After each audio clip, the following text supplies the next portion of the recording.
Ассалаумағалейкум, құрметті көрермендер. Әлқисса әдеби сазды бағдарламамыздың бүгінгі қонағы дәстүрлі әнші, республикалық байқаулардың лауреаты, Ақсу қаласы мәдениет үйінің әншісі Мағжан Ысқақ бүгін бізде қонақта. Қош келдің, Мағжан. Қош көрдік аға. Енді өзің байқап жүрген шығарсың, енді дәстүрлі осы өнердің саласында жүргеннен кейін құлақтарын түріп жүреді ғой. Өзің замандас, ағаларың бар, апайларың бар, әншілер. Осы біздің бағдарламамызға келді, қонақ болды.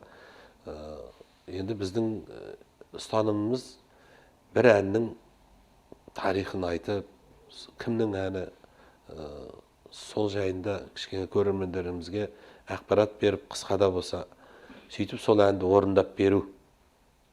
Күйіміз болсын, әніміз болсын. Сондай бір ниетпен шақырдық өзіңді.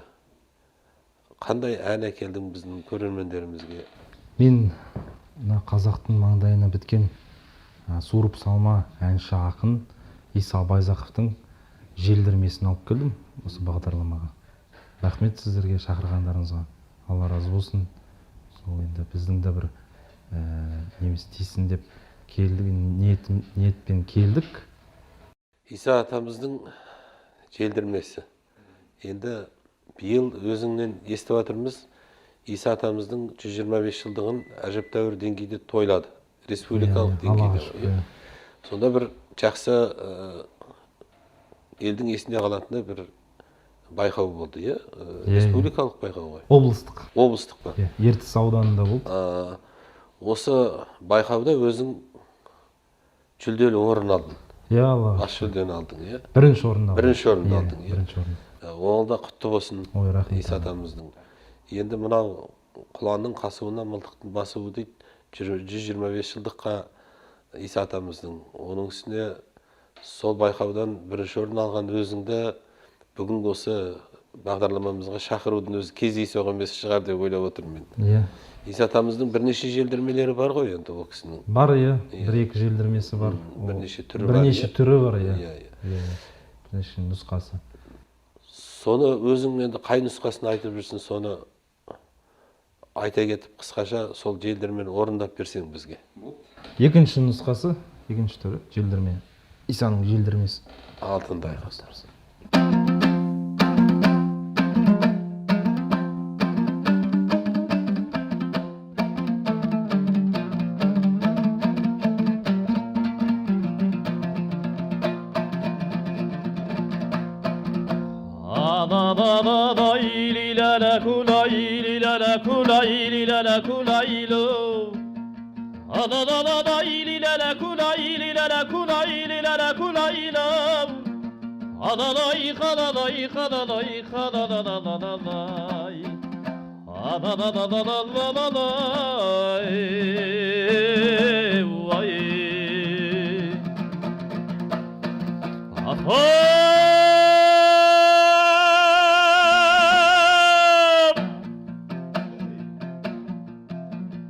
Алқалқа келді кезің жайнайтығын, бол-болдай бақшадағы сайрайтығын, өнердің қиясына шыққан сайын бола тай, тастан табан таймайтығын, жүнелдім желді есіп желмаядай қырандай, аспандағы самғайтығын күзейін, өлеңімді меру өрте есінен, жұртшылықтың қалмайтығын дабылым.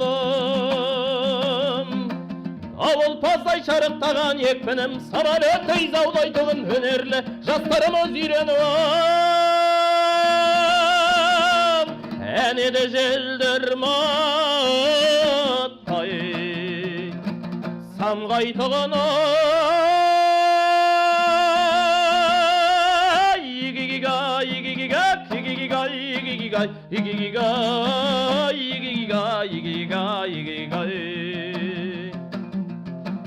Үрдің бе қарағайдың еркесіне, Исаның шығып кетті желкесіне, домбыра екшекті тоғыз берне, арқаның кез болды ғой серкесіне, толқының қопшыменен қағайырып өлеңнің, мен жүзейін өлкесіне, самғайын қанатымен желүйріп, қонғандай оқ жетпестің өркешіне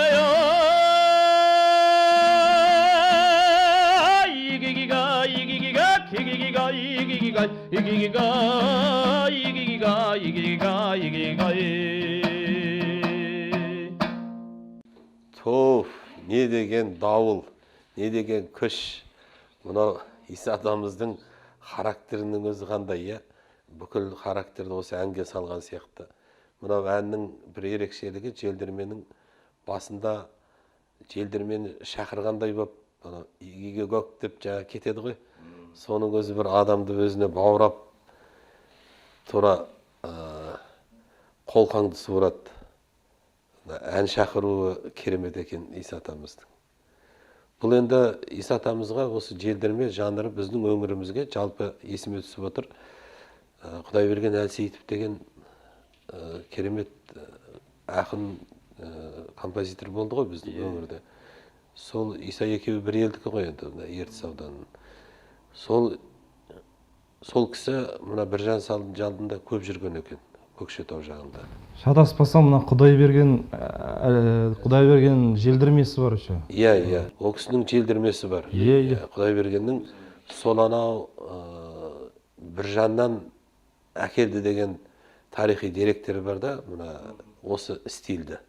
Желдірменің жанрын сол жақтан Біржаннан үйреніп, содан осы жаққа, ана он саусақ деген әні бар ғой Біржанның. Оны білеміз. Соны ана сұрастырғанда Илья Жақановтар сол жақта аралап ән зерттегенде сонда айтады екен, он саусақты өзіңізден артық кім айтады дегенде, мына Ертіс өңірінен келген бір әнші бар, ой сұрапыл айтады деп.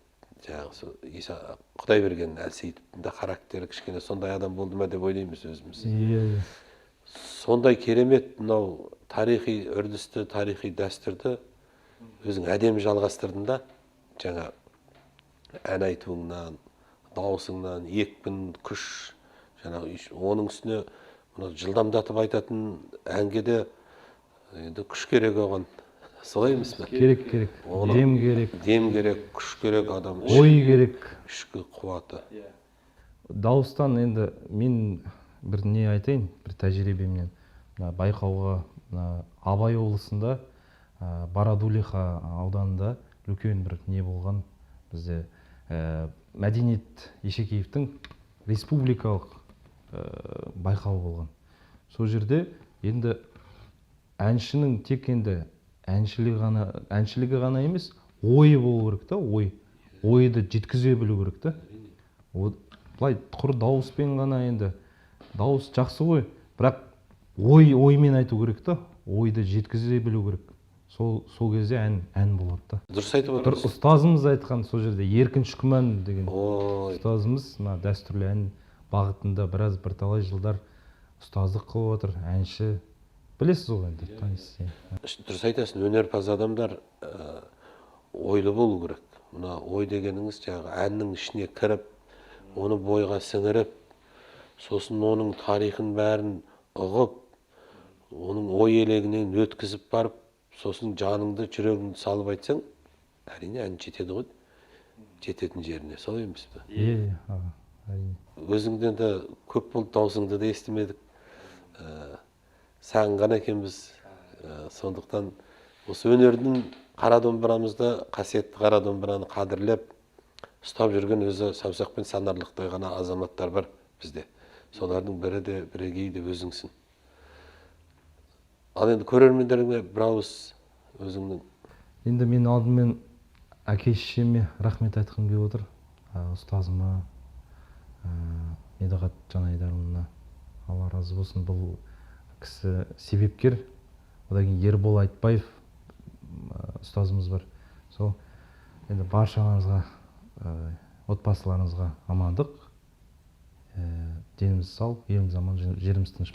Рахмет. Енді Ерекеңнің, Мәкеңнің шәкірттері осал болмайды ғой.